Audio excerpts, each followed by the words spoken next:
त्यानंतरची बातमी आहे जळगावमधून शिवजयंतीच्या निमित्ताने माजी उपमहापौर सुनील खडके तसेच युवा पर्व फाउंडेशन तर्फे महाआरतीचं आयोजन करण्यात आलं।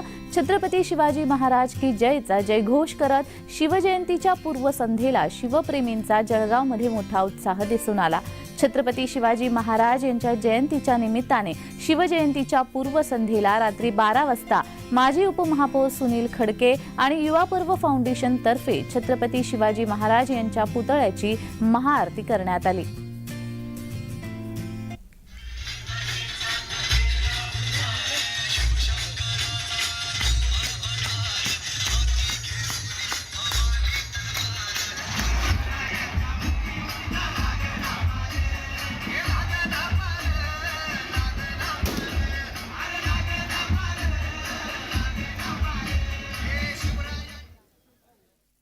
आयोजक म्हणून मी स्वतः सुनील वामनराव खडके माझ्यातर्फे व युवा पर्व फाउंडेशन यांच्यातर्फे इथे आज सुंदर असं आकर्षण आणि विद्युत रोषणाई इथे आम्ही सुंदर केलेली होती आणि खूप मोठ्या प्रमाणात महाआरती इथे महाराजांची आम्ही साजरी केलेली आहे।